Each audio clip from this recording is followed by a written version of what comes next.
모든 곳에서 내게 임하여 복을 주리라. 내가 내게 돌로 제단을 쌓거든 다듬은 돌로 쌓지 말라. 내가 정으로 그것을 쪼면 부정하게 함이니라. 너는 층계로 내 제단을 오르지 말라. 내 하체가 그 위에서 드러날까 함이니라. 아멘. 출애굽기의 말씀을 우리가 보고 있습니다. 오늘 말씀의 제목은 여호와께서 복 주시는 인생이라는 제목입니다. 더 정확하게 말하면요, 여호와께서 하나님께서 찾아오셔서 복 주는 인생, 하나님이 찾아오셔서 복 주시는 사람이 누군가 오늘 성경에 말씀을 하고 있습니다. 우리가 하나님의 말씀, 특별히 10계명 10가지 계명의 말씀을 보았습니다. 우리가 하나님 말씀을 어떤 눈으로 보는가가 너무 중요합니다. 복음의 눈으로 하나님 말씀 10계명을 보느냐 아니면 율법의 눈으로 보느냐, 이것은요 천지차이입니다. 우리가 복음의 눈으로 10계명을 보죠. 어떻게 보입니까? 구원하신 하나님께서 하나님을 사랑하며 이웃을 사랑하는 복된 삶으로 우리에게 주신 계명입니다. 이렇게 받아집니다. 그러나 만약에 율법의 눈으로 보면 어떻게 됩니까? 이것을 지키면 복받고 이것을 지키지 못하면 벌받구나. 그래서 정죄와 판단과 비판의 도구가 되어집니다. 특별히 다른 사람 볼 때, 저 사람은 이거 못하는구나, 저 사람은 이거 못 지키는구나, 그렇게 됩니다. 그런데 결국은요, 그 율법의 눈이 누구한테 오냐? 자신에게로 돌아오게 됩니다. 우리는 하나님의 말씀을 받을 때 복음의 눈으로 받는 겁니다. 구원받은 하나님 백성에게 그 구원의 축복을 누리는 복된 삶으로 우리에게 주신 말씀이구나. 그러면요, 그 말씀이 생명이 되어지는 겁니다. 복이 되어지는 겁니다. 모든 사람들은 복받기를 원합니다. 중국 사람들은 복자를 한자를요 거꾸로 달아놓는다 그러죠. 왜요? 쏟아지라고 하늘에서, 그죠? 복 내려오라고 그래 말합니다. 도대체 복이 어떤 것입니까? 복이 무엇입니까? 성경에 보십시오. 어린 나이에 형들이 동생을요 애굽의 노예로 팔아버렸습니다. 그게 복입니까? 자, 형들은 집에 있는데 제일 막내 동생이요 들판에서 양을 칩니다. 그게 복입니까? 애굽 바벨론의 총리가 되었는데 하나님을 믿는 것 때문에 이 사람을 죽이려고 해요. 하나님께 예배하며 기도한 것 때문에 사자굴 속에 던져졌습니다. 이게 복입니까? 복음적인 설교를 금할 때에 복음을 설교하다가 12년 동안 옥에 갇히게 되었습니다. 그리고 이분이요 다시 나왔다가 또다시 감옥에 들어갔어요. 이 사람이 존 버년입니다. 그 감옥에서 철로역정을 기록했습니다. 오늘요, 저 노예로 팔려간 것, 어린 나이에 들판에서 양치는 것, 사자굴 속에 던져진 것, 감옥에 들어간 것, 이게 복입니까? 성경은요 이게 복이라고 말해요. 노예 가서 그래도 총리 됐잖아요. 아니, 그 말이 아닙니다. 결국에 성공했기 때문에 복이 아닙니다. 무엇이 복입니까? 그곳에 하나님이 계시기 때문에 복입니다. 그곳에 하나님이 함께 하시기 때문에 복입니다. 그곳에 하나님의 계획이 있기 때문에 노예 자리도, 감옥도, 사자굴도 복이 되는 겁니다. 아마 우리 성도님들 한 주간 또 세상을 사셨습니다. 또 동일한 삶을 한 주간 살아가시겠죠. 내가 있는 그곳이, 내가 하는 그 일이 복일까? 복입니다. 왜 복이냐? 하나님이 그곳에 계시기 때문에, 하나님이 그곳에 함께 하시기 때문에, 그곳에 하나님의 계획이 있기 때문에 복인 겁니다. 이걸 믿고요, 내가 그 현장, 직장, 내 산업에 가면 다릅니다. 여기에 하나님이 함께 하시고 하나님의 계획이 있는 곳이기 때문에 복된 곳이구나. 이렇게 신자의 복은요, 달라지는 겁니다. 오늘 성경에 오늘 보면 이런 말씀이에요. 내가 내 이름을 기념하게 하는 모든 곳에서 내게 임하여 복주겠다. 하나님이 어디에 임하시느냐? 하나님의 이름, 여호와의 이름을 기념하는 곳, 여호와의 이름을 기억하여 모이는 곳, 여호와의 이름을 부르는 곳, 여호와의 이름을 부르며 예배하는 그곳에 하나님이 오셔서 복주시겠다. 오늘요, 우리 성도님들 내 모든 삶의 자리를 이렇게 만드시면 돼요. 그곳에서 여호와의 이름을 부르시면 돼요. 여호와의 이름으로 기도하면 돼요. 그리스도의 이름으로 기도하시면 돼요. 그곳에 하나님이 오셔서 복 주시겠다 약속했어요. 오늘 그러면 여호와의 복의 시작이 뭐냐? 우리가 어떻게 하나님의 복을 받게 됩니까? 여호와의 복의 시작은 구원입니다. 우리가 하나님을 만나면서 하나님의 복을 받게 되었습니다. 이 십계명은요, 하나님 말씀은 누구에 주셨습니까? 애굽에서 구원받은 백성에게, 양의 피를 바르고 유월절을 통과한 애굽에서 구원받은 백성에게, 그리고 홍해도 건너며 광야의 기적을 체험한 이스라엘 백성들에게 주신 말씀이 십계명입니다. 왜냐? 하나님의 구원의 바로 하나님의 복의 시작인 것입니다. 우리가요, 하나님을 만나지 못하면, 하나님을 떠나 있는 인생이라면 그 어떤 것도 복이 되지 않습니다. 하나님을 떠나 있다는 것은 뭡니까? 영적인 무지 상태입니다. 하나님을 모릅니다. 하나님을 모르면요, 내가 누군가를 모릅니다. 인간이 누군가를 모릅니다. 사탄을 모릅니다. 죄를 모릅니다. 참된 복이 뭔가를 모릅니다. 하나님과 단절되어 있기 때문에, 영적으로 죽은 상태이기 때문에 영적인 그 축복들, 비밀들을 모릅니다. 그 결과가 뭡니까? 힘이 없습니다. 영적 힘이 없습니다. 죄를 이길 수 없습니다. 사탄을 이길 수 없습니다. 세상의 문화와 세상의 풍습을 이길 수 없습니다. 그래서요, 종로로 타는 겁니다. 죄를 따라가는 겁니다. 사탄의 종로로 타는 겁니다. 세상의 문화와 흑암의 문화, 세상 풍습을요, 따라가는 겁니다. 사주팔자, 점구 다 해야 됩니다. 왜요? 그걸 안 할 힘이 없어요. 영적인 힘이 없어요. 그 결과가 뭐냐? 영적 실패입니다. 영적인 문제와 고통이 오는 겁니다.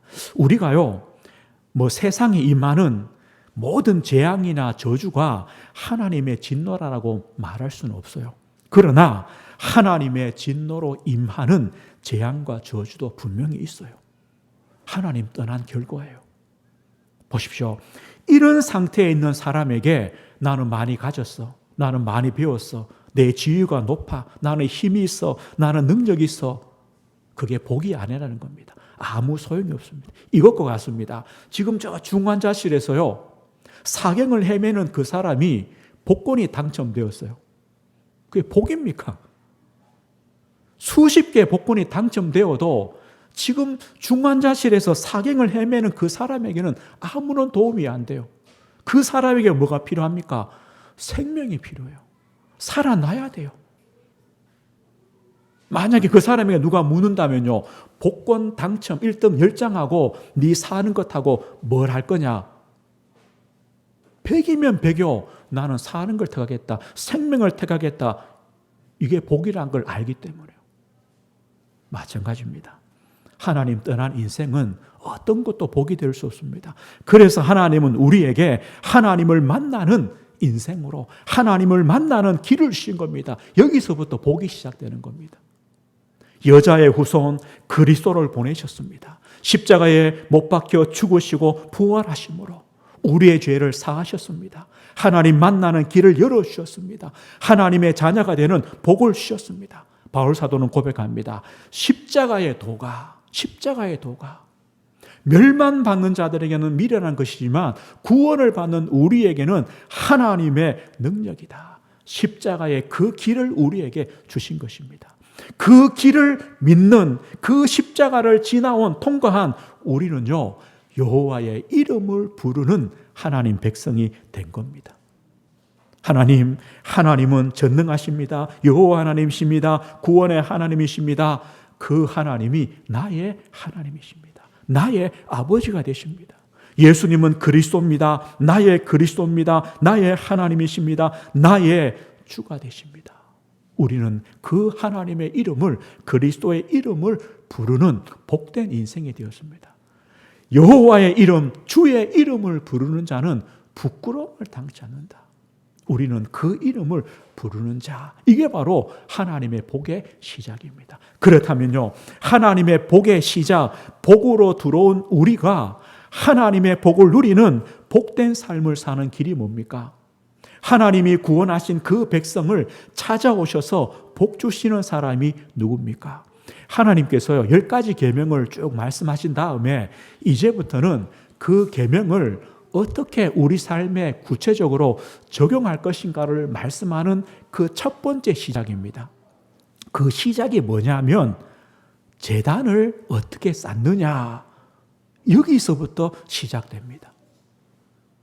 구원받은 백성이요, 하나님의 복을 누리는 구체적인 방법들, 그 시작이 뭐냐? 제단이다. 다시 말하면 예배다, 이겁니다. 하나님이 찾아오셔서 복 주시는 사람이 누구냐? 제단을 바르게 쌓는 사람, 예배를 올바르게 드리는 사람, 하나님은 그 사람을 찾아오셔서 복 주시겠다 오늘 말씀하시는 겁니다. 그래서 우리는요, 예배 인생이 되는 겁니다. 예배 인생이 하나님의 복을 누리는 가장 중요한 축복이 되어지는 겁니다. 그럼 예배 인생이 뭡니까? 본질을 회복하는 겁니다. 본질을 회복하는 것. 우리 성도들의 마음과 중심을 하나님께로 향하는 예배, 그 본질을 회복하는 예배를 드리는 겁니다. 하나님께서 오늘 제단에 관한 것을 설명하시면서 하나님이 금하신 것이 있습니다. 우리 성경을 다시 한번 보겠습니다. 20장 23절 한번 보십시오. 23절 보면요, 너희는 나를 비겨서 은으로나 금으로나 너희를 위하여 신상을 만들지 말고 내게 토단을 쌓고 그 위에 내 양과 소로 내 번제와 화목제를 드리라. 내가 내 이름을 기념하게 하는 모든 곳에서 내게 임하여 복을 주리라. 네가 내게 돌로 제단을 쌓거든 다듬은 돌로 쌓지 말라. 오늘 무엇을 금합니까? 너는 나를 비겨서, 그러니까 비겨서란 말은요, 내 대신에, 아니면 나와 나란히 내 옆에 어떤 금이나 은으로 신상을 만들지 마라. 우리 십계명에서 보았죠. 어떤 우상도 만들지 말라는 겁니다. 하나님을 다른 것으로 만들지 말라는 겁니다. 우리가 왜 하나님을 다른 것으로 만든다 그랬습니까? 내 마음대로 하고 싶어서, 내 편한 대로 하나님 섬기고 싶어서 하나님을요, 돌로 나무로 만드는 겁니다. 그렇게 하나님을 섬기지 마라. 또 뭘 금합니까? 하나님께 제단을 쌓는데요, 토단을 쌓으래요. 토단이 뭡니까? 흙으로 쌓은 제단이에요. 그리고 혹시 흙으로 쌓으면 자꾸 무너지니까 돌로 쌓으려면 정으로 돌을 다듬어서 제단을 쌓지 말라는 거예요. 그냥 좀 네모 반듯한 돌 하나 주워와서 그냥 놓고 거기다가 제사해라. 그 제단을 큰 돌 가져와가지고 돌로 정으로 다듬어서 제단을 쌓지 말라는 거예요. 사실 우리가요, 정성을 들으려면 어떤 게 더 정성이 있습니까? 그냥 흙 이래 모아서 쌓는 것보다는 그래도 큰 돌을 가져와서 쌓는 게 더 정성이 있죠. 그것보다는 또 뭡니까? 돌을요, 예쁘게 아름답게 다듬어서 놓는 게 더 정성이 있죠. 그럼 오늘 이 말씀은 정성 없이 드려라 그 말이냐? 그 말이 아닙니다. 우리 사람은요, 참 이상해요. 흙으로 쌓다가 흙이 자꾸 무너지니까 돌로 쌓아요. 돌 보니까 이게 예쁘지가 않아요. 그죠? 그래서 어떻게 해요? 다듬어요. 다듬어서 예쁘게 놓았는데 또 보니까요. 돌 색깔이 마음에 안 들어요. 어떻게 해야 돼요? 거기다가 금을 칠해야 돼요. 금을 칠해 놓고 보니까 금 가지고 좀 부족해요. 또 그래 보석을요 몇 개 더 박아 놔야 돼요. 박아 놓는데 아무리 봐도 좀 작아 보여요. 그래서요 3단, 4단, 5단짜리 제단을 쌓아요. 그리고 어떻게 하냐? 그 제단을 섬겨요. 그 제단을 섬긴다는 거예요. 그런 과정 속에 누가 없어요? 하나님은 온데간데 없어요. 아니 우리가 왜 예배하러 옵니까? 제단을 쌓으러 옵니까? 하나님 위해서 오는 것 아닙니까? 하나님께 예배하러 오는 것 아닙니까? 하나님 중심 되어지는 예배를 드리려고 오는데요. 제단 쌓다가 하나님은 없어져 버렸어요. 하나님은 우리 인생이 어떤지를 알아요. 그래서 그것을 제 정성을 들이지 말라는 것 아니에요. 우리가 정성껏 예배해야 돼요. 그런데 예배의 가장 우선이 누구냐? 하나님이시다. 우리가 하나님을 잊어버리는 예배를 드리지 마라. 어떤 교회에서요, 이제 차들이 많아지니까 저 땅을 임대해가지고 주차장을 했어요. 그런데 갑자기 주인이요, 이 주차장을 쓰지 말라네요. 그러니까 주일이 돌아왔는데 거기에 성도들이 차를 대러 가다가 주차장이 막혔으니까 어떻게 해요? 이제 교회 앞에 대로에 차를 대는 거죠. 마침 그날요 주차 단속이 나왔네요. 다 이렇게 딱지를 끊었어요. 그 다음 주에 성도 숫자가 확 줄었다는 거예요. 실제예요. 교회에 하나님을 만나러 옵니까? 차대기 편하려고 옵니까? 이걸 말하는 거예요. 교회에 차대기 편하려고 오느냐? 하나님을 만나려고 오느냐? 하나님이 중심이냐? 주차가 중심이냐? 많은 교회들이요, 좋은 주차장, 훌륭한 예배당, 그리고 아주 실력 있는 지휘자, 그 사람이 지휘하는 성가대, 아주 감동을 주는 찬양 인도자, 한편의 영화처럼 뮤지컬처럼 아름답게 꾸며놓은 예배 순서들, 거기다가 아주 유명한 목사, 훌륭한 설교 다 있어요.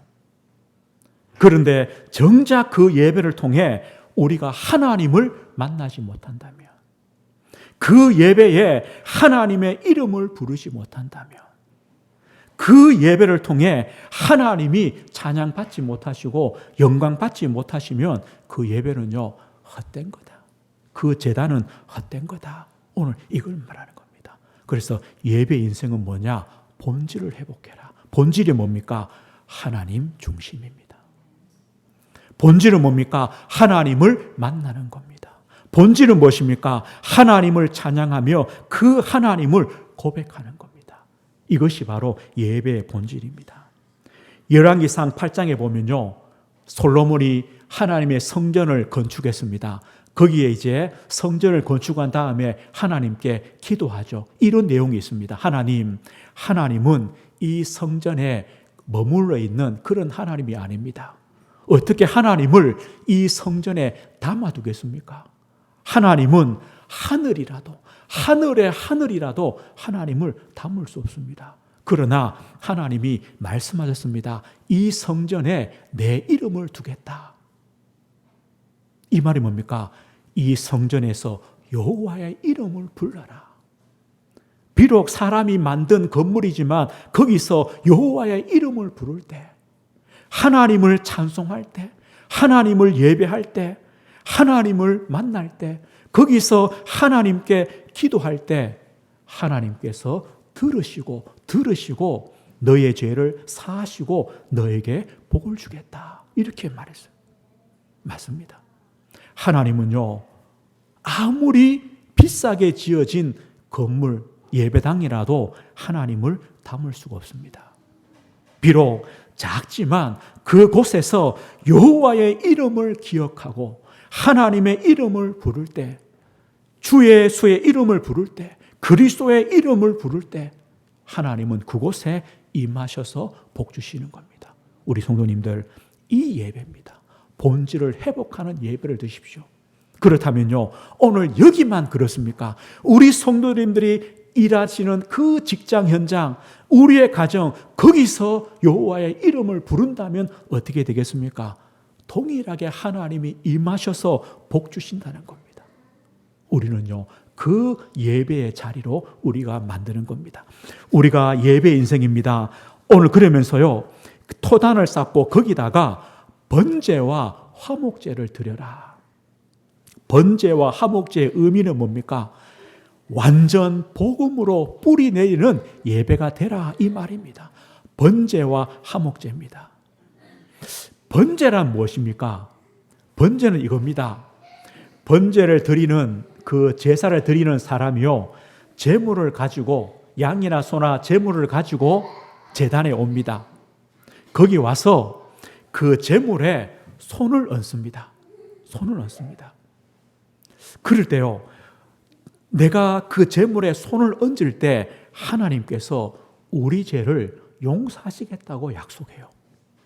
그런 다음에 그 제물을 누가 죽이느냐?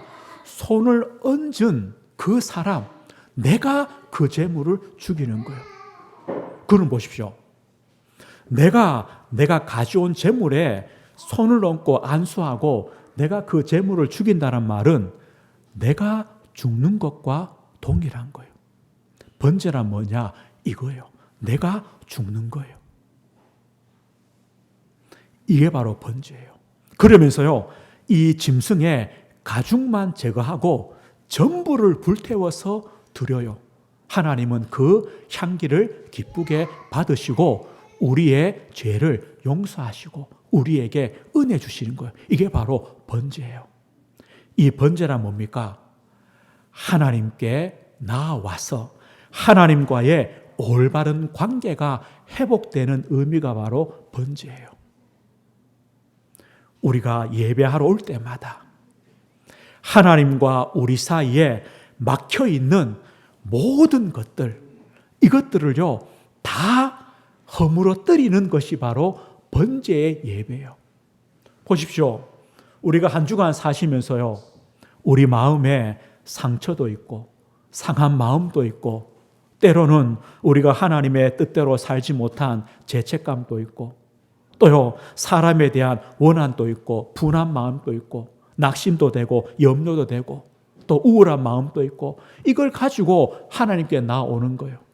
나와서 하나님의 위로와 하나님 주시는 평안과 성령의 은혜와 용기, 용서와 기쁨과 희망과 확신을 가지고 돌아가는 예배, 이게 바로 번제예요. 어떻게 해요? 오늘 이곳에서 그리스도의 십자가를 바라봄으로, 그리스도의 십자가의 대속의 그 은혜를 믿음으로, 우리가 그리스도 앞에 우리의 모든 것들을 내려놓음으로 우리는요 은혜와 회복과 용서를 받아가시는 거예요. 이런 예배예요. 우리가요 그 상한 것들을 가지고 왔다가 아무 의미 없이 앉아 있다가 또 그 상한 마음으로 돌아가서 한 주간을 산다, 그 예배가 아니죠. 우리가 어떤 상태든 어떤 마음이든 주님께 나와서 나를 위하여 십자가의 대속에 피 흘려 죽으신 그리스도를 바라보며 그리스도 앞에 내려놓고 그리스도를 의지함으로 주님이 주시는 용서와 은혜와 회복을 얻고 우리가 돌아가는 예배, 이게 바로 번제입니다. 하나님은요 번제를 드려라. 토단도 괜찮다. 거기에서 번제를 드려라. 하나님과 바른 관계를 회복하는 예배를 드려라. 너 자신을 온전히 하나님께 드리는 예배를 드려라. 그리스도의 십자가를 의지하는 예배를 드려라. 이게 바로 번제입니다. 화목제는 뭡니까? 화목제도 비슷해요. 비슷한데 좀 달라요. 이 사람이요 제물 위에 손을 얹고 짐승을 죽여요. 마찬가지입니다. 그런데 그 짐승의 기름과 콩팥만 불태워요. 그럼 고기들이 많이 있잖아요. 그 중에 조금만, 일부만 제사장과 레위인들에게 줘요. 몫으로 줘요. 그럼 나머지 이 고기들은 어떻게 하느냐? 제사 지낸 사람과 그 가족과 이웃과 그 집에 있는 종들과 친구들을 다 모아서 그 고기를요, 그날 다 먹어버려야 돼요. 그럼 보십시오. 소 한 마리 잡았어요. 몇 킬로입니까? 한 500kg 잡았어요. 잡았는데 겨우요, 기름하고 콩팥 불태웠어요. 몇 킬로 태웠습니까? 그 다음에요, 저 제사장 몫으로 다리 하나 떼어줬어요. 그 나머지는요, 적어도 몇백 킬로 돼요. 그것을요, 오늘 다 먹으래요. 어떻게 먹어요? 먹으려면 어떻게 해야 돼요? 가족들, 친구들 다 불러야 돼요. 좀 나하고 원수진 사람도, 나 저 사람 싫어. 그 사람도 불러가지고 우리 같이 먹자. 먹는 거, 이게 화목제예요. 그 화목제는 언제 드리느냐? 하나님께 감사할 때, 하나님께 뭔가를 소원할 때, 서원 드릴 때, 자원할 때 이 화목제를 드리는 거예요. 다시 말해 화목제의 의미가 뭡니까? 하나님과 화목하는 것, 그리고 모든 사람과 이웃과 화목하는 예배. 하나님은요, 이 화목제를 드리라. 예수님의 십자가의 죽으심이 화목제물이다 그랬어요. 왜입니까? 하나님과 원수되었던 우리가 하나님과 화목하며 연합하게 되었어요. 그런데 그 십자가는요, 사람과 원수되었던 우리가 사람과도 화목되고 하나 되게 하는 것이 바로 십자가예요. 동일합니다. 그리스도의 십자가를 붙잡는 시간. 그래서 하나님을 누리며 사람과의 모든 관계로 누리는 예배가 화목제예요. 예배 인생인데요, 우리는 하나님 앞에 나올 때마다 두 가지 예배를 꼭 드려야 돼요. 번제를 드리셔야 돼요. 화목제를 드리셔야 돼요. 이 두 가지 예배입니다. 그런데 보십시오. 이 번제와 화목제가 완전 복음으로 뿌리 내리는 예배다 그랬어요. 복음이 뭐냐? 이 두 가지예요. 복음이 뭐냐? 두 가지예요. 복음은요, 그리스도의 십자가는요, 하나님과의 올바른 관계예요. 하나님과 올바른 관계가 되었어요. 그리고 이 그리스도의 십자가는요, 하나님과 교제가 되며 하나님이 우리와 함께 하시며 또 우리 성도와 함께하는 축복이 되어지는 것이 바로 화목제가 돼요. 사실요, 빨리 코로나가 잠잠해져야 돼요. 그리고 예배 이후에 함께 식탁을 나누어야 돼요.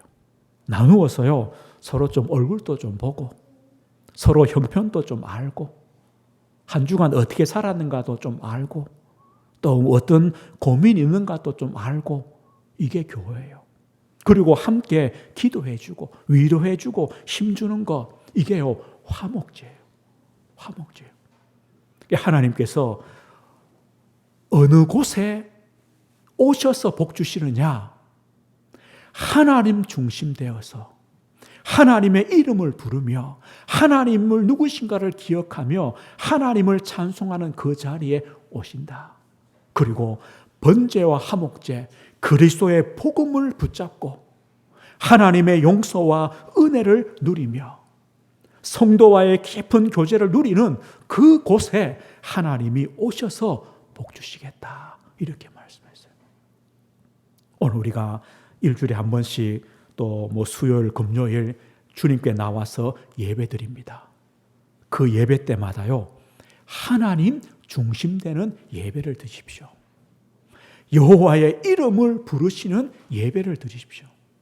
예수님이 그리스도요, 나의 그리스도요, 나의 주가 되심을 고백하는 예배를 드리십시오. 그리고요, 우리가 어떤 문제가 있든지 오셔서 그리스도의 십자가 앞에 다 내려놓으시고 용서와 위로와 은혜를 받으시는 번제 예배를 드리십시오.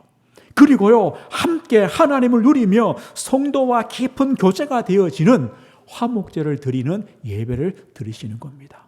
그럴 때 하나님께서 찾아오셔서 복 주시겠다.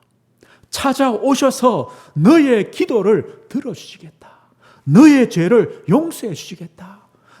너에게 은혜를 부어주시겠다 약속했습니다. 오늘 말씀했습니다. 여호와께서 복 주시는 인생입니다. 여호와께서 찾아오셔서 복 주시는 인생이 누구시냐?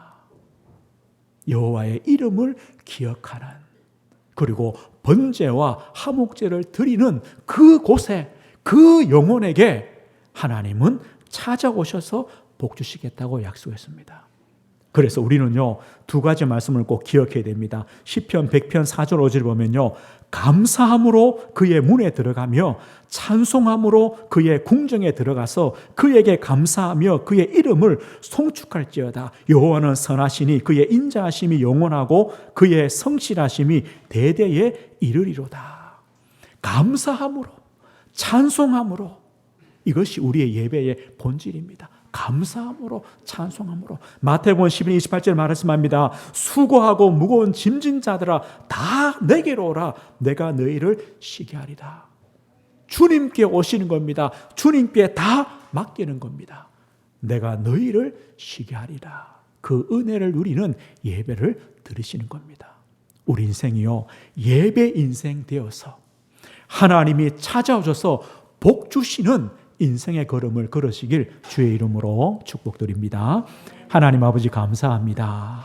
하나님, 우리를 구원하시고 하나님을 만나게 하시고 하나님을 나의 하나님으로, 나의 아버지로, 예수님을 나의 그리스도로, 나의 하나님으로, 나의 주로 그 이름을 부르는 복된 인생 되게 하심을 감사합니다.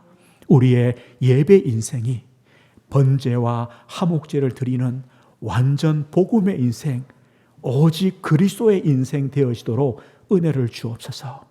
우리 성도님들 한 주간 가는 모든 현장과 그 만남과 그 걸음마다 예배 인생의 축복, 하나님이 찾아오셔서 복 주시는 복된 인생의 여정을 걷도록 은혜를 허락해 주옵소서. 예수 그리스도 이름으로 기도드립니다. 아멘.